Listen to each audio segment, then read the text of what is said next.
Hi, everyone. Welcome to Let's Talk Life with London. I have an amazing guest today on the show, and I'm so excited to talk to her, learn more about her journey, and welcome her to the show.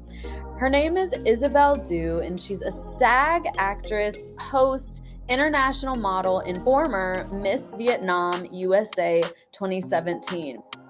She was born and raised in San Jose, California. She focused on the entertainment industry and interned for Nickelodeon, Comedy Central, and MTV.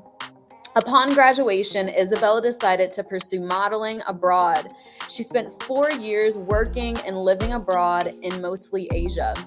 Some of her work includes Maxim US, Elle Vietnam, Harper's Bazaar Vietnam, Cosmopolitan Philippines, Good Housekeeping, and so many more.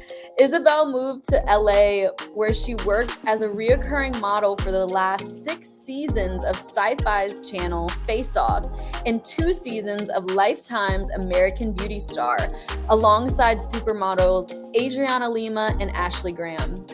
Isabelle truly believes that it's so important for children to be able to look up to people just like her and see themselves.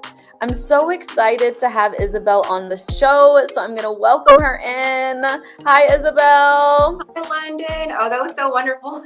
Thank you so much. Welcome. I'm so happy to have you. We were on the pink memo today. Yes, look at that. You look great. Thank you so much for joining me. How's everything going? How you feeling? Oh my gosh, I'm having a nice little breather in between everything. Like it was just go, go, go this whole year. Okay. Which is I'm so grateful because, this career is so up and down. And so Yes. you get a breather, you're like, oh, great.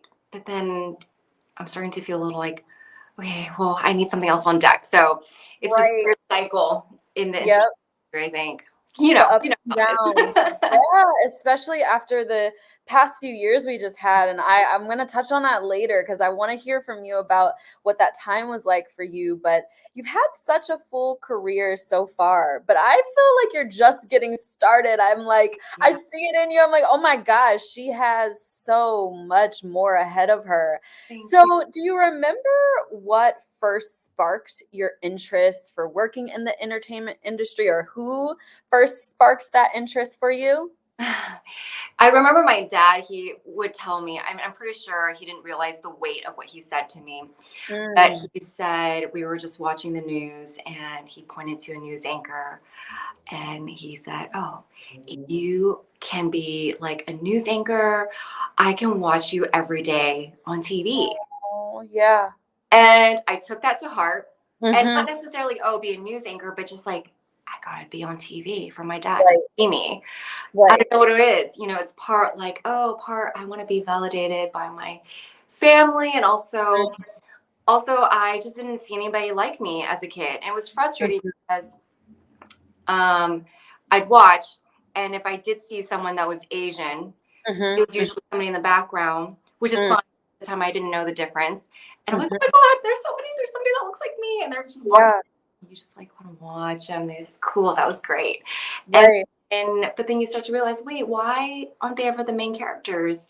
Mhm. So I from a very young age, I thought I want to be a part of the movement where Asian Americans get representation, we're included in these narratives. Yes. And Mm, that's so important. I can relate to that really heavy too, especially wanting to be in the entertainment industry as a young girl and looking up, and there were people doing it, but at that time when I was younger, I didn't know how to really put a label on what I wanted to do because I was like, I have so many interests. yes, I don't really want to narrow it in. Like I want to be able to do it all. yes. And I never saw somebody doing it all, like doing everything I wanted to Mhm. do, until that looks like me too, and that's important to And you're be able. doing it. You're Thank saying, you. yeah. Thank you. Yeah, I look up to people like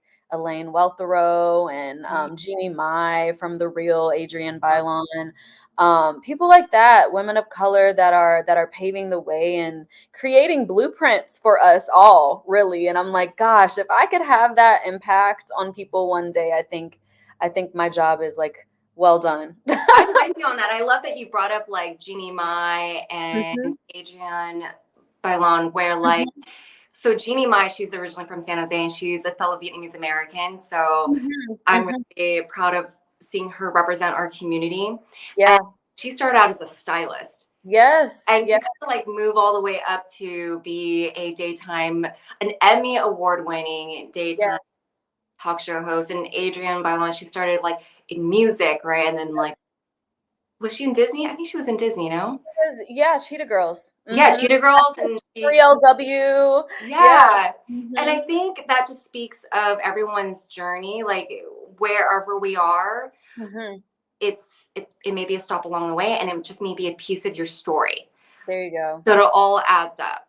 Yeah. And I think it also is a testament to just because you're doing one thing in that season doesn't mean that it has to end there, or you have to just label yourself as Yeah. if, oh, I can't do anything else. I'm here. I started this career. I have to stay here for the rest of my life. And I think the pandemic really helped a lot of people pivot, Yes. and kind of give them a position or a space, time, energy, the resources, to really figure out, okay, like I'm no longer in an office, or maybe I have a little bit more work life balance because I don't have to commute to work anymore.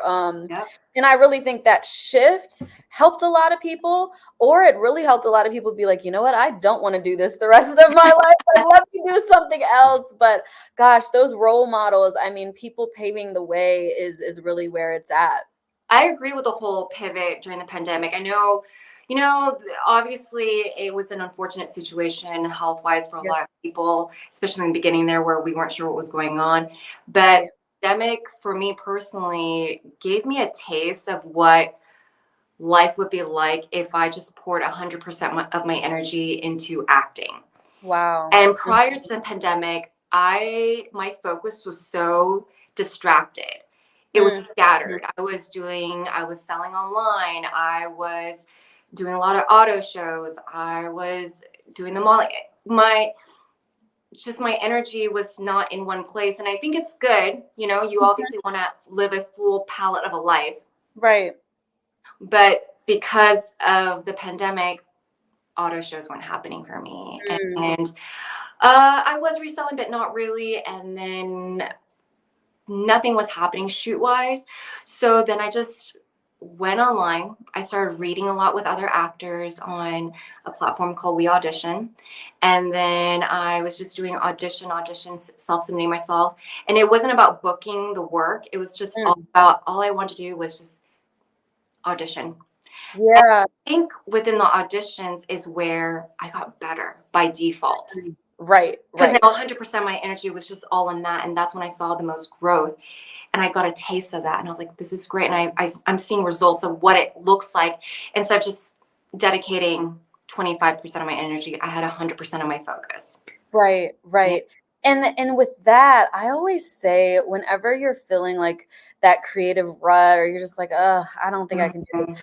I always tell people just start, because once you start, you'll either get better creative ideas, Yep. you'll get better strategies or techniques that you just kind of have to pull from within, just because you know Mhm. you have to do it, or you're just like, oh, I'm here, so let me do this. And I think in those moments is where honestly the best work or the best ideas really come from, is when you're just like continuing to see a why at the end of the tunnel, and it's like, okay, I'm doing this for a reason, and I gotta keep going.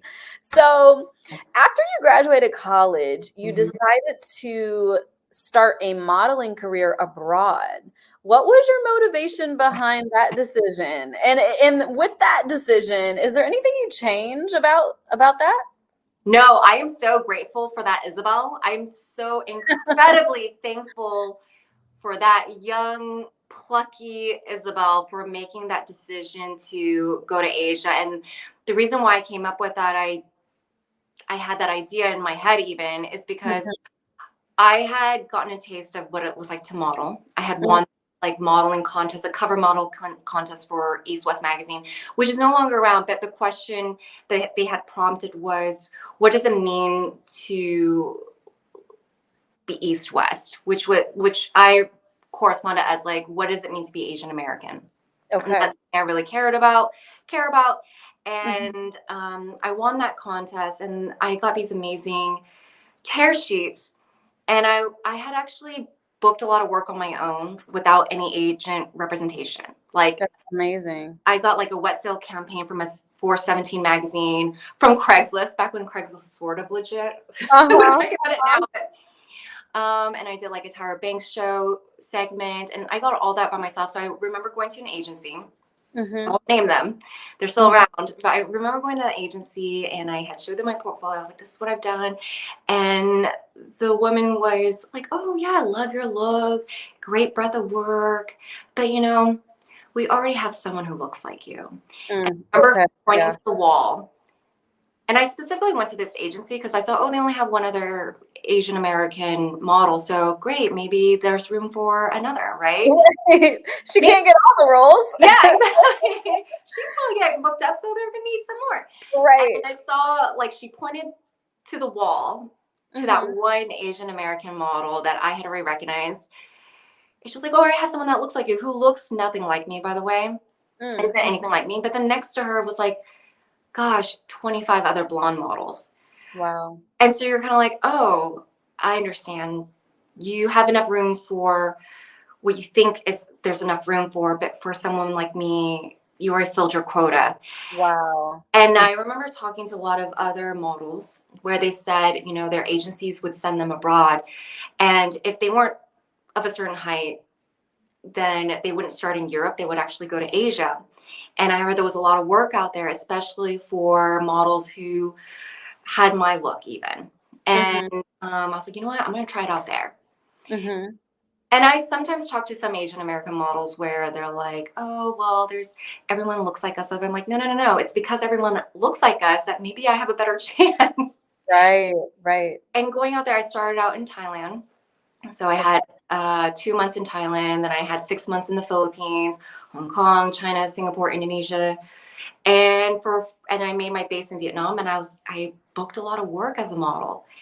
And it Mm-hmm. was very fulfilling for me, because I felt like, great, I belonged. I Wow. belonged somewhere, I felt like I Yes. fit in somewhere. Mm-hmm. And then from there, then I started doing commercials, and then Mm-hmm. acting, and then acting.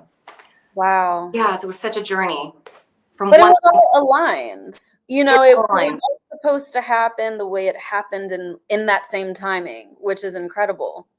Yeah, you just never know what one thing might lead to another. And I think even if there's a moment where you feel like, gosh, this sucks, Mm-hmm. you feel like it's no, it's a rejection. I say no's are the best thing that could ever happen to you. No's are opportunities of fire, Yes. motivation. I still have some emails in my inbox that I keep Mhm. for myself where people said I had one manager who said, you may have ruined your career before you started. Wow. And they're Okay. no longer in the business, by the way, but I still have the Mhm. email because sometimes I like to look at it and it just lights me up and be like, ha, I'm Yes. still here. Use it as motivation. I like to think like no's are God's protection. I mean, it's like one door closes and 10 more can open just from not taking an opportunity. It's like you need to be in the right place at the right time. And if you're over here in a place that you were not supposed to be in to begin with, you might miss the biggest opportunity, or not even the biggest, but the most impactful to you. Yeah. And I think, gosh, that's such a testament to like your perseverance too, because it's like you had so many no's and you were like, you know what, I'm gonna make this work somewhere. It might not be in LA, it might not be in the US, but I'm going somewhere where I feel like I can not only be myself, but I can be Mhm. appreciated, valued, and also get some work at the same time. Yes. And, by bringing that work from international markets and I brought it back to the US, I actually got more work in the US. Mm, because I had a certain amount of credibility and I had more experience. And not to mention just life experience in general. Like those are some of my favorite years in my life. To, yes. yeah. I bet, because I mean, I'm sure you probably like grew up a lot just from having, like you said, those life experiences. I think a lot of times we think growing up means we're aging, or we're hitting certain milestones by a certain age or whatever that means. But I think growing is really letting life, being present where you are in life, and really allowing those situations, whether they're good or you consider them as maybe not Yeah. so great, but really using it like, wow, I don't even recognize that chick from a year ago, and I'm Oh, glad yeah. I don't. I'm glad I don't. Yeah, we're meant to live many life stages. We're Mm-hmm. meant to do that. I know society makes it feel like there's a certain timeline we're supposed to fit in. Mm-hmm. Um, I don't think that's the case. I think life would be very short if that were the case. We're supposed to live Right. full lives, and Yes. things might not always be what you expect. And I also encourage people where, if something doesn't work out, it's okay to take a break. Mm-hmm. It's Mm-hmm. okay. I mean, there was one year where I literally was not acting or modeling and I had to take care of my debt Yeah. and I was selling timeshares. Really Mm-hmm. strange time of my life. But funnily enough, that has come back into my auditions. Wow. See Um, how things work? And I think we have to remind ourselves that pauses are not the end. Pauses are not the end all be all. It's just, honestly, it might take that pause to reset, like you said, to get your finances together, get your mental together. And I think a big part of whatever you deem as success is being able to sustain it and feel good once you have it. Not, oh, I'm so tired, I mean, I have this, but what's next? Being able to be like, gosh, I've always wanted this, or I've always hoped for this, and I appreciate it now you yeah. know Yeah. So you've had so much experience in TV, film, the modeling industry as well. Outside of having talent, skill, passion, what do you think is the biggest piece of advice you can share with somebody that's they look at your career and they're aspiring to be where you are? What advice would you give them that they would need, that's not just, I'm a great actor? Mm, I think uh, I think finding your community is huge. That's good. Finding your community. And that could be from classes, that could be listening to your favorite podcast, and you might find fellow friends who share the same favorite podcasts. Like, for example, I spent a whole month in Hawaii, which was amazing, to film Oh, my Hallmark movie. And I love one that. of thank you. And one of the other actresses, I connected with her right away because I saw her wearing this hat and it said copy credit meal. I was like, one broke actress. She's like, yes, it's this podcast that we both listened to and we just connected right away. And Mhm. um, we're always talking. So I think like finding your community, finding people that you can relate to and Right. share and are aligned with your goals and also Mhm. are rooting for you, like genuinely like rooting for you, Mhm. know how to be happy for you. Yeah. And also to Google everything. I know it sounds vague, but it's really not. Anything that you're trying to learn or research, Google, YouTube, there's an immense amount of information out there Yes. you can find.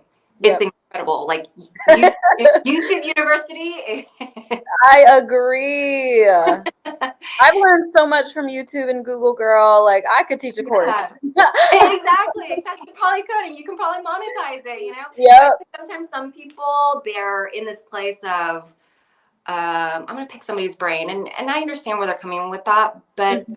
also I think we need to appreciate and value people's time Yep. and do your research before you get to the level of like, oh, let me pick somebody's brain. Because sometimes people ask me questions like, so how do I start acting? I'm like, Oh my gosh. Like it's such a I know for someone who isn't familiar with acting, to them maybe it's such a simple, benign question. Mm-hmm. But what I think people need to understand is you don't go to a doctor be like, so how do you become a doctor? Right. Right? Because we all know there's a lot to it. And same thing with as an actor, there's a lot to it. So I think like it sounds as simple as just going to class. You find your community there, you start to connect with other people. Because also these are the people that are going to be your colleagues, your co-stars, your filmmakers of tomorrow. Yes, Mm. that's really good, Isabel. And I think with that, it's like really understanding your intentions. And Yeah. are they, is this something that you're okay? Like, what if it never happens? You Mm, still have to be able to go out into the world and still be a good person and still yeah, find something that you can be passionate about, even if the dream doesn't happen, yeah, and a lot of people don't like to hear that, but sure. it's like if your intentions are pure, yes, we want our dreams to happen, but if your intentions are pure and your heart is in the right place, regardless of like your biggest dream coming true, and I hope it does for everyone, honestly, but Yeah. let's just say it doesn't, are you still gonna like go out into the world with a smile, or are you just gonna allow something not happening to just break your spirit or break your heart, or change the way other people view you and receive you? And I just think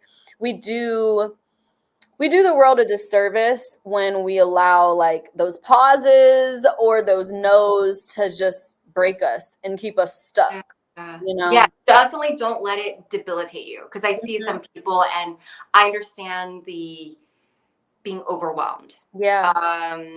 I can understand it, but it's just taking it moment to moment. No matter how small or minuscule something seems, Hmm. it is adding to something. And we might not see it today. We Hmm. actually may see it 10 years from now and it'll all make sense. I genuinely believe in that because there's some things that have happened to me 10 years ago and they come back. I'm like, now I understand. Now I get Yeah, it. now I understand why that had to take place because in order for that to take place, this would happen. Right, Mhm. right. So Yeah. the last few years were rough, on a lot of people. And I just think like society, health, everything, especially on the film and entertainment industry. What kept you motivated to keep chasing your dreams despite what was going on around us, or despite, productions being on hold or canceled? I'm sure it was hard to keep your motivation and think like, oh gosh, like, okay, if this lasts any longer, I don't know if what kept you motivated? Oh, I think that's when you really have to find things that you genuinely love, like you genuinely find joy in. Mm-hmm. And it may never be what you think. So I'll give you a perfect example of what had taken place for me in the pandemic. So Yeah.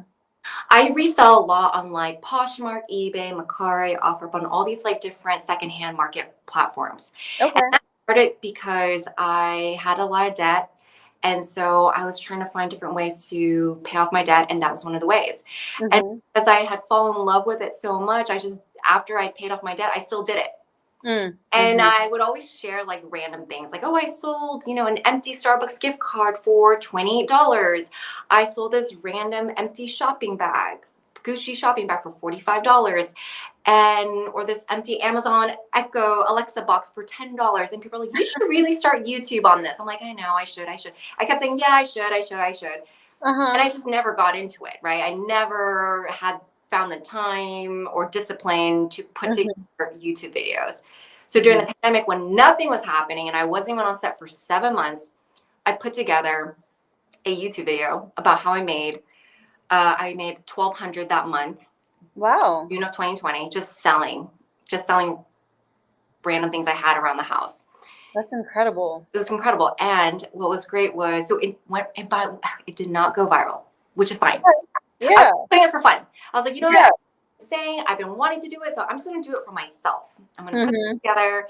I edited it. I spent a lot of time. I had actually fun putting it together. Mhm. It had only 400 views, but somebody from the Poshmark marketing team saw it. Okay. and reached out to me. And this is a friend that I had first met all the way back in 2007. We had done this like modeling competition in 2007. She doesn't model anymore, but she does marketing for Poshmark. And we had like lost contact for quite some time. And she Mm-hmm. saw it and she was like, hey, would love to book you for a Poshmark commercial. Long Wow. story short, linked, them up with my team. Uh-huh. And then I booked a Poshmark commercial that you can see all around now. How incredible. And Yeah. see, that is something I'm so happy that you shared, because it's like you never know, not only like you treat everyone well. You have Yeah. to treat everyone well, because and you also have to be you at all, Yeah. as much as you can, like be you, because something like that, it's like, I'm sure she saw you, she remembered you, I'm sure she was like, oh, she's so sweet, she's so great, Yeah. and her personality is going to shine. I already know her, and so it's like, I think not only is that like right place, right time, but it's a testament to who you are and your Mhm. personality, and like probably how you treated her. I'm sure you treated her so nice, and she's like, I'm sure she's great to work with. Let's book her now, So that's Yeah. incredible. It is great. It's so great to also like, that's what I'm talking about. Like, people you have met or experiences you've had, Mm-hmm. no matter how long ago, you just never know how they might manifest themselves later on. Yep. And for that, I'm very, very grateful and appreciative for all the amazing people I cross paths with. Something that I love to leave with every person that I come across. I'm like, gosh, I hope we share set together one day. Yes. I genuinely hope that. I'm like, gosh, I hope we share set one day. Like, how cool would it be? Even like you I and me, agree. like after this, Yes, let's do let's it. do it. Like I Yeah. that, and I also we see that time and time again, especially in Mhm. Hollywood, where there are people who are like, they're kind of like they came up together, Right. right? Yes. Yes. Like Kristen Wiig and Maya Rudolph, or Amy Poehler and Tina Fey. Like Mm-hmm. these people, they like start out together and they kind of just rise up together. Yep. And Yeah. those are always the stories you're like, oh wow. Another, going back to what we were talking about at the beginning, it's like seeing that and being able, even you just sharing that, it's like to be able to share that, but then also think maybe one day I'll be that for somebody, that they'll say, Yeah. Isabelle Dew, like she was coming up with so and so, and like she was Yeah. my inspiration. It's so nice to think that one day like that will be your story, you know? Yeah. I You know love what made me really happy also is because, for the longest time, I didn't really say what my ethnicity was. Not that I wasn't proud of it. I just felt like, oh, maybe the industry seems to like it when I'm ambiguous. So I try to keep myself ambiguous in the beginning. Mm-hmm. But I found more traction when I like was like, you know what? I'm proud to be Vietnamese American. Yes. I've had professional advice from some people saying, no, don't say what your ethnicity is. Don't say you're Asian American because you could pass Wow. XYZ. I'm like, no, but I am Asian American. I can Right. look like this. I'm really proud of being who I am. Yes. It wasn't until I owned that Mm-hmm. like whenever it came to like Asian American castings, Vietnamese American castings, I was on top of mind for everybody. Even Wow. today, I have people who are like, they'll ask me, hey, do you know any like Vietnamese actors? Do you know? And I'm like, I love that. I'm like their go-to. I'm like, Yes. yes, let me help you cast for this. So That's sometimes so I'll do cool. casting assistant work. I'm going to be a casting director on my friend's short film. And it's just, Wow. yeah. That's incredible. Yeah. And I love that not only are you thinking about your future and your career, but you're, reaching back and grabbing the next person and being like, you know what, I'm going to help you too. Because that's what it's all about. Like I don't believe that we're competing with anybody. I just don't believe in that. I don't care if someone looks identical to me, sounds identical. No one can bring the essence of you to anything. And that's what makes everyone unique. And so I think when you have that mindset, you're looking at the next girl or the next guy like, come on, let's do this together. Come on. Yes. We're not competing. Like, let's do this. There's room for all of us. Oh, I love that you feel that way, because that is what makes, if anyone also shares this mindset, my gosh, you are going to go far, because that is the sort of attitude that is going to take you a lot farther than this industry. Yeah. You're not competing with anybody else. And where I actually found myself with the most success is when I am myself. Yes. So even in my auditions, right? After, and I've taken so many classes, I coach with a lot of amazing people, and I have to work through all these things to get to this place. But they always say you are enough. You're always enough. And before I'm like, sure. Right. I'm like, yeah, okay. I hear this all the time. Right. But when I actually truly understood that, and I truly embraced being myself, oh my gosh, that's when I started booking left and right. Wow. Because what happens is, let's say you are auditioning for, I'll make up like a detective. Okay, let's say the role is detective, and everybody goes into the audition playing what they think the detective is supposed to be. Right? Now you've put on a character that everyone's going to be trying to be, rather than just being yourself if you were a detective. Right. Because think about like how many doctors there are, and how like what different personalities they have. Like, so whoever you are, bring that. Like, just be you. Yes.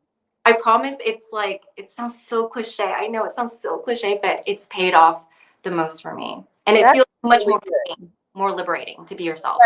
Right. Because you're like, oh wow, I can get what I want, and I don't have to fake it. Like, I can get what I always wanted, and I can be me, which is like the easiest thing to be, because it's unique to me. It's authentic to me. That is so incredible. I love this. I feel like I could talk to you about your journey all day. Oh my God, I can talk to you all day. I love this. I love your energy. Thank you. You got like the right mindset on so many things. Like, yes, we're here today. So you have some upcoming projects coming up. What can you tell us about them? I'm super excited to share that I have a Hallmark film coming. Woo! It's called Hidden Gems, and we filmed this in Oahu. And it comes out June 4th. It's part of Hallmark's like summer movies lineup. And so June 4th, 8-7 Central PM. And perfect. Yeah, it should be a really good one. I play a character named Kara. She's a bridesmaid's best friend. We have Hunter King, who is from Young and the Restless, and Bo Murkoff, who people are going to know from Good Trouble. So they're our leads, and it's a good feel-good movie. I love this. And like you said, you filmed in Hawaii. Oh my gosh, how was that? Oh my gosh, I did not want to leave. That was truly paradise. I was like, can I book a Hallmark movie in Hawaii every single time? Right. Every few months I'll be here waiting on y'all. So we actually filmed this, by the way, in March, and this is back in March. So we're in the middle of May. This tan line, this tan line right here, that's from Hawaii. It's still here. I still have this tan line. Oh, the sun was sunning. Yes. On our last day, they're like, hey, you got tanner. I'm like, yeah, I did. Yes. I was like, oh boy. Oh, that's incredible. I've never been. So whenever you go back to book your next film, like, remind me. Let me know. I love this. So thank you so much, Isabelle. You shared such gems with us today, and I love talking to you. And next project, like, come on back and share with us what's going on.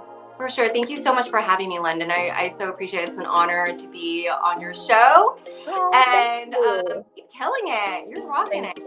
Thank you. We will talk soon. Thank you. Bye. Bye.